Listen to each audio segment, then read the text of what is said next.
नमस्कार, शून्य the power of empty mind में आप सबका फिर से स्वागत है। हम जब कुंडलिनी अवेकनिंग या फिर कुंडलिनी जागरण के बारे में बात करते हैं तब हम डायरेक्ट कुंडलिनी के बारे में ही बात करना शुरू कर देते हैं। पर कुंडलिनी एक एंड छोड़ है। इससे पहले भी हमारी कई सारी बॉडीज होती है जिनको हमको शुद्धिकरण करके ही कुंडलिनी तक पहुंचना पड़ता है। वो कौन कौन सी बॉडी होती है, मेरे हिसाब से हर एक स्पिरिचुअल पाथ पे चलने वाले इंसान को इस बारे में पता होना चाहिए। इसीलिए वीडियो शुरू करने से पहले आज एक शॉर्ट डिस्क्रिप्शन इस चीज़ के बारे में ज़रूर देना चाहूँगी। हमारी सबसे पहली बॉडी होती है एस्ट्रल बॉडी। एस्ट्रल बॉडी हम सबको पता है, जिस चीज़ के ज़रिए हम एस्ट्रल ट्रैवल कर सकते हैं। दूसरी होती है हमारी कैजुअल बॉडी। कैजुअल बॉडी मतलब जिस बॉडी को हमने धारण कर रखा है, जिसको हम छू सकते हैं, जिसके द्वारा हम बहुत सारी चीज़ों को और महसूस कर सकते हैं। इसके बाद आती है हमारे पंचकोशास। पंचकोशास क्या होते हैं? पंचकोशास के भी 5 तत्व होते हैं।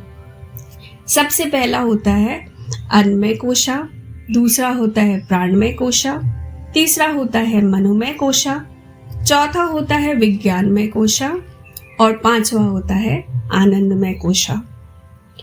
इसके बाद आती है हमारी प्राण शक्ति।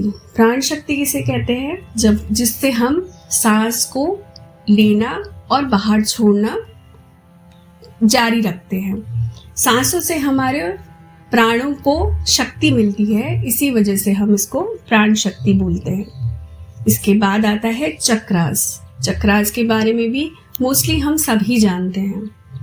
नाड़ीज, इसके बाद जो आती है वो है नाड़ीज। हम वैसे तो स्पिरिचुअल वे में देखा जाए तो हम 3 नाड़ीज को सबसे इम्पोर्टेंट मानते हैं, ईड़ा, पिंगला और सुषुम्ना। पर हमारी पूरी बॉडी में 72,000 नाड़ीज होती है। इसके बाद आती है हमारी कुंडलिनी शक्ति, जिसको हम कुंडलिनी माँ शक्ति बोल सकते हैं। बहुत ज़्यादा डिस्क्रिप्शन नहीं दे रही हूँ, किसी भी पॉइंट में अगर आपको कंफ्यूजन है आप इजीली गूगल कर सकते हैं। अब बात करते हैं हमारे टॉपिक की। क्या हर किसी का सोल पर्पस होता है? नहीं, हर किसी का सोल पर्पस नहीं होता। कई बार हम अपने करने का भुगतान करने के लिए भी इस दुनिया में बार बार आते हैं। सोल पर्पस मोस्टली उन्हीं का होता है जिनका ये आखिरी जन्म होता है। पर शर्त यह है कि आप अपने सोल पर्पस को पहचानें और उसको पूरा करें। अगर आपके सोल पर्पस का थोड़ा सा भी हिस्सा बच जाता है, हो सकता है आपको दोबारा वापस आना पड़े, पर ज़रूरी नहीं है इस समय जो भी सोल इस वीडियो को सुन रही हो उनका कोई पर्पस हो। दूसरा, क्या हर शक्ति गुरु मांगती है? इस चीज़ को लेकर, इस सवाल को लेकर मैंने एक डिटेल 2 वीडियोस बनाई हुई है। अगर आप चाहें तो वो 2 वीडियोस देख सकते हैं, मैं डिस्क्रिप्शन में लिंक डाल दूंगी। हो सकता है आपको अपने ही बारे में कुछ ऐसी चीज़ें पता चले जो कि आपको पता तो है पर समझ नहीं आ रहा, समझ तो है पर पता नहीं लग पा रहा। तो हो सकता है वो 2 वीडियोस आपको हेल्प करे इन चीज़ों को समझने में। पर हर शक्ति गुरु नहीं मांगती।